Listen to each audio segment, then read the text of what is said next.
All right, episode 5 of Failure is Progress presented by Sweat Factory CrossFit. We are your hosts, Coach Keith and Coach Frankie. We made it to episode number 5. We're Keith. here, brother.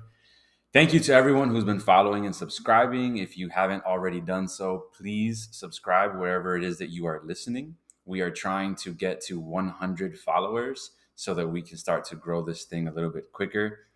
Also, we want to remind you that our next competition, Festivus Games, presented by Sweet Cups Chef, is coming up on October 21st, 2023. It'll be placed at both Claremont and Rockledge locations of Sweat Factory. If you sign up before September 23rd, you will get your free shirt. So don't skimp out on the free shirt. Yeah, you're definitely going to want that free shirt.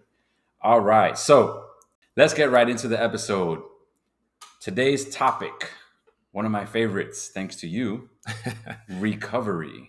Just had my first competition this weekend and recovery has been slow. And absolutely crushed it. Did a great job. Thank you. Yeah. So let's talk a little bit about this, man. First of all, I think there's a misconception by most people that recovery just means resting. So what different kinds of recovery are there? And I think there is some, I guess it's kind of subjective, for some people, but there are actual different levels of recovery. There's active recovery. What different stages of recovery are there? I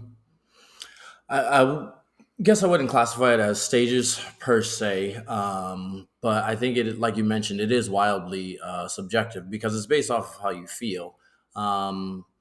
Resting is a great way to recover, but there are ways that we can speed up recovery.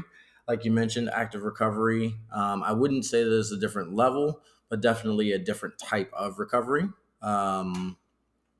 Active recovery meaning contracting the muscles that you used in your workout that are sore to kind of flush the system, if you will. Get some of that lactic acid to flush off your muscles and all of that jazz. So let's break this down a little bit more. You're a 5-day-a-week athlete who goes to CrossFit hour and a half a day. Is it more beneficial for you to go home and relax, or is it more beneficial for you to prioritize a different workout that you would label as recovery? I think it would be very hard for you to go from a really high intensity effort and then go into another traditional like Metcon style workout and not push the pace because you're already kind of revved up. But to answer your question, I think the best thing you could do if you are a 5-day-a-week athlete, your goal is to lose weight and you're not really focused on competition at all. The best thing you can do is just hit that foam roller right after your workout.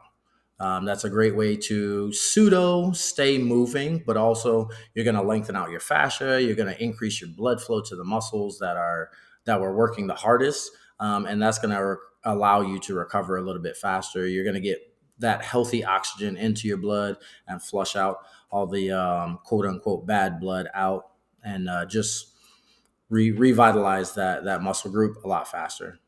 Yeah, I think that's important. I was listening to a podcast this morning, and the legend Chris Hinshaw was talking about how our workouts typically end abruptly. We'll ramp up slowly.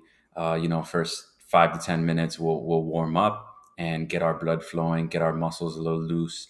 Then we'll probably go through some progressions or some strength building for a good 10 to 15 minutes. And then we'll get into our Metcon, and the Metcon will be where we really, raise that heart rate to the highest and get ourselves moving the hardest. As soon as the Metcon is over, some people will just pass out on the floor. A few others will pass out in front of a fan, and then they're done. And one thing that Chris was talking about was the necessity to kind of cool off and taper towards the end. Instead of making your heart rate scale or your heart rate meter, so to speak, look like a mountain that just falls off, it should look more like a hill that kind of goes up and then tapers down. And I know that over the past few months, I do this thing where I will kind of hit the assault bike for 5 minutes after every workout. and it's definitely helped me with my recovery a lot. The other thing is the foam roller. Like, if there's one thing I hate, it's a foam roller, but you've sold me on it because I've seen the benefits. I definitely feel better whenever I foam roll after a workout. I like to foam roll before I come in and work out as well.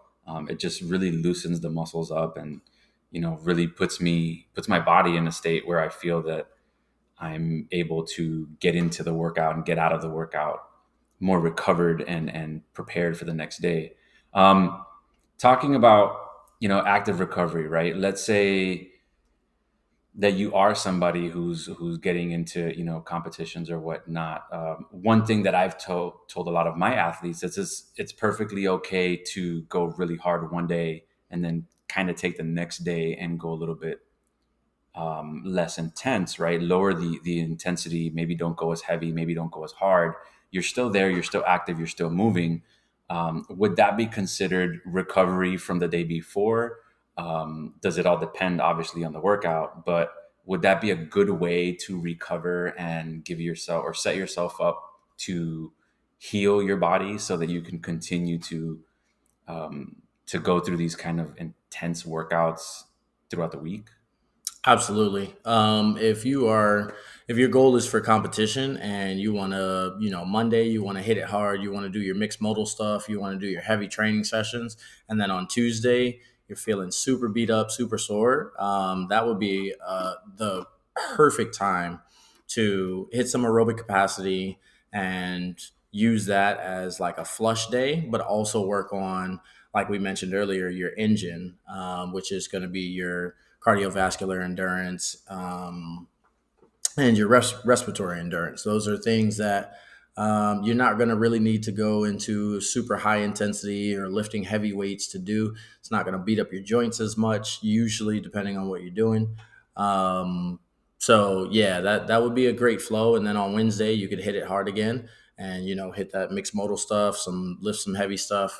And then if you want to on Thursday feeling beat up again, yeah, throw in some more ACAP, aerobic capacity, excuse me, and use that aerobic capacity as a recovery. The thing with using aerobic capacity as recovery is you have to make sure that it's true aerobic work. If you are getting into like your heart rate is elevated for too long, you're going to start to get into more of an anaerobic system. And then that's going to ruin your next training session because you're no longer A, recovering, and then B, you're no longer really working on that aerobic capacity. You're getting into like the fast switch muscle fibers and all of that jazz. So just making sure that you're keeping your heart rate down. It should be elevated just above warm up range. I know the popular term now is zone two. Everybody's doing zone two training now. That's my favorite. So yeah, hit some of that zone two training, build your aerobic engine, and that will definitely help with some recovery. And talking about that, I just finished working out for an hour, right? What time domain should I be looking at to do that zone two training or that recovery work? Let's say I've got another half an hour. Should I be dedicating 15 minutes to sitting on the foam roller and then another 15 minutes to zone two? Should I put 20 minutes on zone two and then 10 minutes on the foam roller, or does it not need to be that long? Could it be like 5 minutes and 5 minutes? If you're, like the 5 a day week or five a day athlete, yeah, 5 a day in Five a a week, week athlete. yeah, 5 a week. There we go. Yeah, five sessions in one day. Five No. a days. 5 a days are hard, man. I know, Rich Froning. No, if you're 5 in a week athlete without the goal of competing, then yeah, 5 to 10 minutes afterwards, just so that you do get some of that recovery in, and then hop on a foam roller. Make sure you got some good blood flowing in. Is more than enough. Probably don't need any more than that. If you are a competitor, I would say there's not a whole lot of reason to go to the extreme past your longest event. So if you're a local competitor, most of your events are going to be anywhere from 5 to the longest would probably be 20 minutes. So if you're hitting that aerobic capacity or your active recovery after your Metcon, which for a competitor, directly after your high intensity effort is probably the best time to do that aerobic work, because you've already burnt through all the anaerobic systems, your phosphate systems, and all of that. All you have left is your aerobic system to work with. Right. So that's kind of the best time to do it. But yeah, if your longest event is going to be 20 minutes, then hit it for 20 minutes and just make sure you're moving for that 20 minutes. There's no breaks. You shouldn't be breathing extremely hard. It should be very comfortable, if you will. And I think it's important to also designate why the recovery is so important for different aspects, right? If you're a 5 a week athlete, like we're talking about, recovery is important because you want to take care of your body. You want to be able to still go home and cook meals. You want to be able to go home and take care of your kids. You want to be able to go to work the next day, Yeah. or go to work the rest of the day if you're working out in the mornings. Yeah. But if you are, going to competitions and working on competitions, even if you're just extra competitive on the weekends, that recovery is more important as well because you want to be able to last, right? It's important to train your body so that it can recover during workouts. That's another thing that I just learned listening to Hinshaw, which it didn't really occur to me, but the ability of your body to be able to flush out that lactic acid while you're still performing is kind of one of the staples of CrossFit and what makes it so difficult, right? If you go too hard, so hard that you build up all that lactic acid and then your body can't recover while you're doing the rest of the workout, you're not going to last. So they both go hand in hand. We want to be able to take care of our bodies and be able to do our daily chores and our daily lives, but we also want to be able to recover while we're in our workouts and be able to get through our workouts without, suffering. It's happened to me. It's happened, I'm sure, to everybody listening, where you get started in your workout, you feel really good, you start going really heavy, you start going really fast, and then all of a sudden, second round comes in, and you're like, "Where did it all go?" And third round, you're like, "Turn it off. I don't want to do it anymore." It happens. So the different types of recovery are important, but taking care of our bodies is obviously the biggest thing here. Speaking of importance, how important is our nutrition for our recovery, and can poor nutrition hinder our recovery? Absolutely. Nutrition is probably, if somebody isn't recovering in a manageable time frame, again, for our everyday member who doesn't have a goal of competing, you have usually 24 hours before your next workout. So we need to make sure that you're recovering within that 24-hour period. For most of our competitors, you have 1 to 2 hours in between your events. So we need to make sure you're recovering much faster. But as far as nutrition goes, excuse me, if you don't have the proper nutrition in that 24 hours for our everyday athletes, once you come back in, you are going to be much more beat up than you would be had you had some proper nutrition. So in CrossFit, we have a theoretical hierarchy of athlete development, and nutrition is the base of that pyramid, because it's the foundation of everything. Whether you are trying to lose weight, gain muscle, perform better, whatever you do, it's gonna be based off All of of those. how well your nutrition is. Um, Nutrition has way more importance than just recovery. But yeah, poor nutrition can definitely hinder your recovery, and then that's going to hinder your performance, which isn't going to allow you to get the results that you're looking for. So having like a glass of bourbon after class is probably not the best thing for me. It's probably not the best thing for you, um, but to that Psychologically, point, it helps me. yeah, So no, it's, in all it depends if it seriousness, relaxes you enough, and gets some blood flowing. in all seriousness, one thing you told me leading up to the competition I just did, we were talking about what my plan was for specifically between my workouts, how I would recover. Um, you know, Growing up, all we've ever heard is you want to make sure to have your protein within an hour of your workout. That's when your body is repairing, and that's when you get the most benefit. And I think a lot of science has kind of dismissed some of that. It's not as important for specific workouts as it is for others. But one thing that you told me was make sure that as soon as your workout is over, you're getting some form of simple carb, right? Correct. Versus a complex carb. Can you explain the reasoning for that? By the way, it worked really well. But can you explain why it worked so well? Absolutely.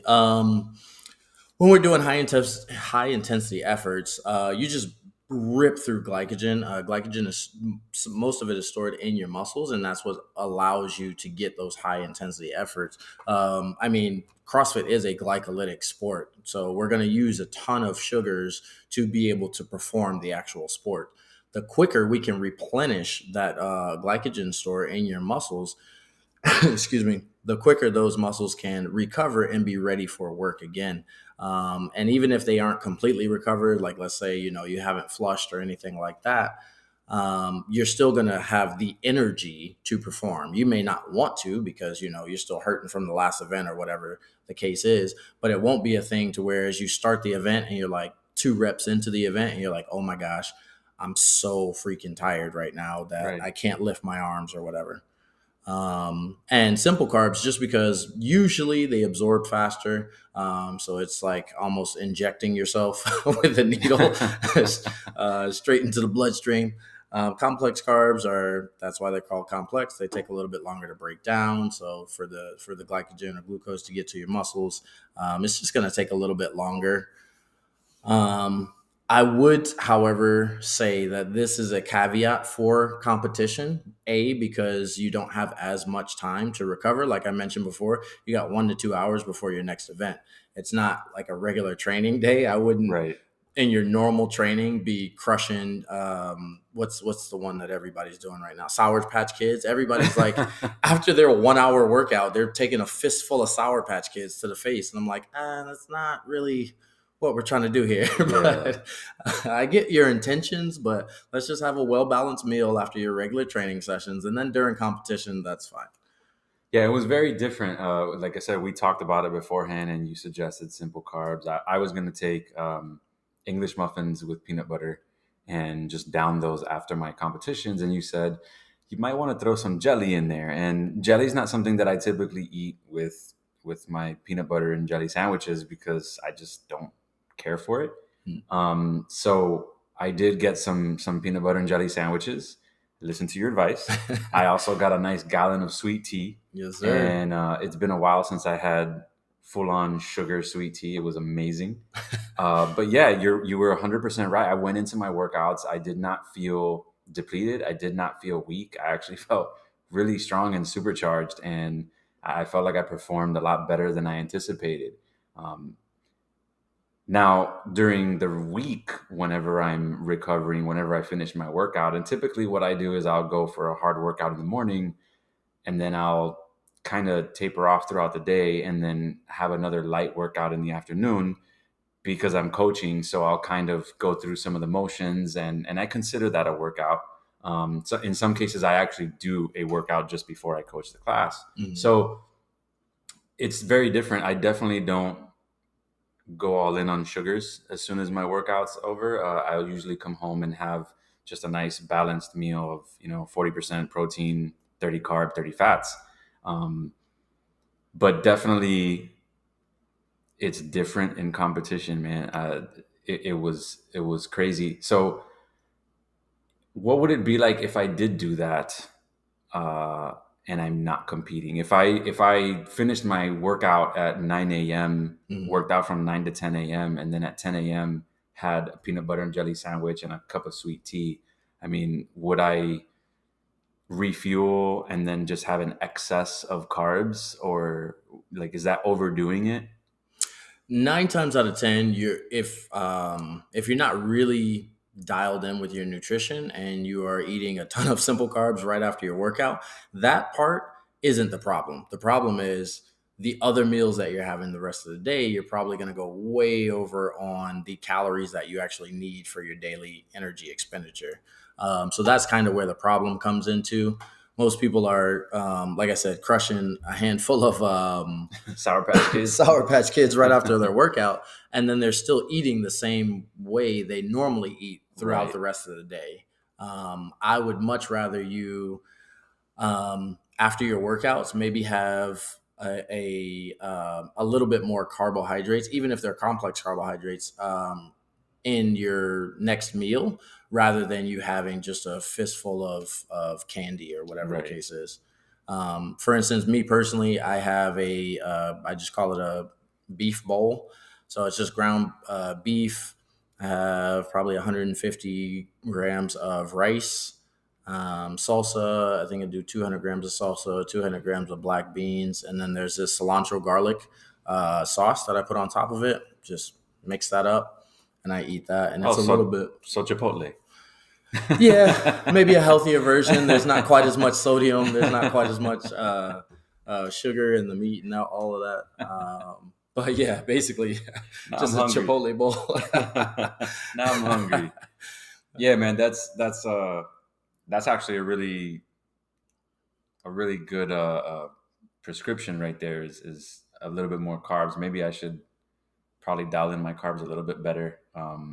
It's something that I've been experimenting with. One of our coaches, Coach Lauren from the Groveland Gym, has actually suggested that I start using carbs a little bit more to my advantage. I've been mostly ketogenic for the past 5 or 6 years, just because I feel like my gut performs better. I feel better when I'm not having a ton of carbs. But I tested her theory one day and had steak and sweet potato one night, and then came out the next day and did like the hardest level of workout and completely crushed it.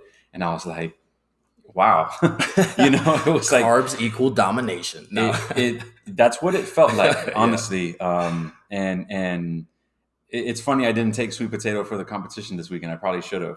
But yeah, I mean, I'm starting to experiment more with that, and I guess I should experiment with it on the back end too throughout the week. After working out in the mornings, and then dialing in that side of it. I think it's also helping with the recovery too, because I'm not experiencing soreness like I have in the past, even though I'm working out way more than I used to Mm. 3 or 4 months ago. Ever since I started coaching, it feels like I'm working out all day, which is a great thing. But I was getting a little bit more sore in the past than I am now. Feels like my body's is adapting better, and definitely the nutrition side is what I credit the most to that. Nutrition and foam roller. Yeah. You got me sold on the foam roller, man. One thing I did want to point out about the active recovery is only recovery if you train it. You'll see a lot of people that, after their workouts, a lot of competitors, I should say, after their workouts, they don't really do anything, or they just, foam roll after their workouts. But then on competition day, after their events, they'll go jump on an assault bike. If that is you, you are not doing active recovery after those events. You're just doing another workout. Active recovery is only active recovery if you actually train that way. That way, your aerobic system has adapted to that stimulus so that it can use that lactic acid as fuel to recover. Can you be more specific with that? So, what do you mean by if you train that way? So, you have to have almost like a second type of programming just for your recovery. I wouldn't say programming, because programming is something that's usually going to be have some type of periodization to it.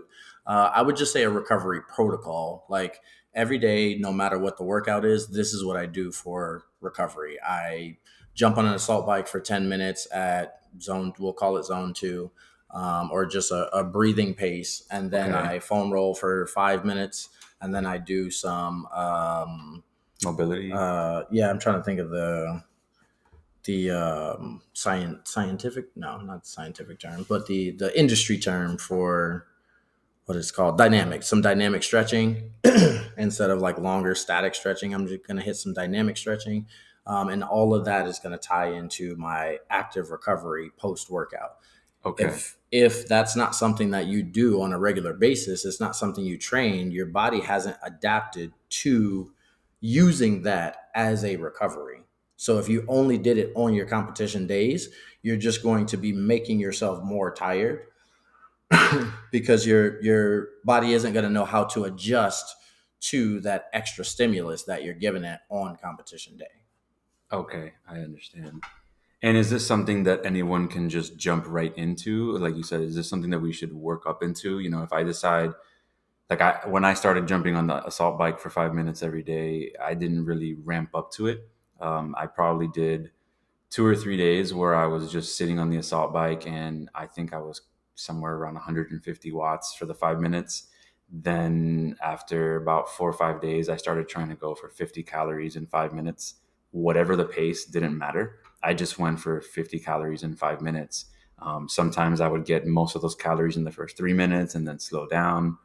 But my goal was 50 calories in 5 minutes, and that's kind of what I've been sticking to, and I feel like it's working. But is this something that we should just jump right into, or should we, slowly get into it? Obviously, if you're one of our athletes, talk to one of us, and we can probably help you game plan this. But yeah, how should we jump into that? Yeah, honestly, it just depends on how much time you have and what your goals are. So if you're that everyday athlete that we were talking about before, and let's say you take a 6 a.m. class and you have to be gone by 6:15, so you only have that extra 15 minutes. Jump on the assault. Yeah, you can just jump right into hitting the assault bike for 10 minutes and foam rolling for 5, and then get out of there and go to work. If you're a competitor and you have an extra hour after your workout, then you can lengthen it out to an hour. But as far as active recovery goes, it's not a thing that should be. It's not as damaging on the muscles as your like high intensity efforts. So yeah, if you have the time for it, you probably it should be your maximum sustainable pace. So Okay. a pace that you can lengthen out as long as you want to. If you're having to take a break during your active recovery, it's Yeah. no longer recovery. Yeah, you're Understood. pushing too hard at that point. But yeah, you can start out doing an extra hour of active recovery if you have the time for it. Awesome, man. So let's summarize this a little bit. If you want to eat a lot of Sour Patch Kids, start getting into more competitions. Yeah, If you want to take care of your body, start prioritizing your recovery and your nutrition, definitely. Um, and what else we got? And if you need any help with any of this, feel free to reach out to either of us or any of the coaches at any of our gyms. We'll be more than happy to help you design a protocol for absolutely. yourselves. But my recommendation is pick something you hate, like an assault bike or a rower, maybe a skier. Pick something you hate. Even a jog, right? Even a Would be jog, yeah. great. If you hate running, go for a light 400-meter jog after your workouts. I really like attacking things that I hate. I think usually we hate things that are our weaknesses. It's Exactly. a nice little cheat code. But Yeah. yeah, that You don't hate that's it because you're bad at it. You're bad at it because you hate it. that's a good way to look at it. That's a good way to look at it. I'm bad at running, but but yeah, man, that's really good information. I appreciate it, and like I said, thank you so much for the tips going into my comp. Like I said, I felt supercharged. I felt great.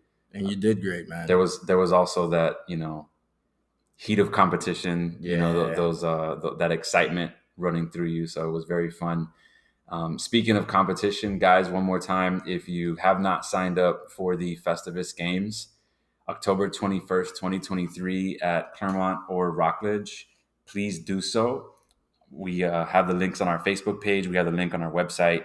Festivus Games presented by Sweet Cups Chef. And again, the t-shirt deadline is September 23rd. Make sure you get in before then. I think we're starting to fill up, man. I know we've added quite a few teams since the last podcast, so it's getting exciting.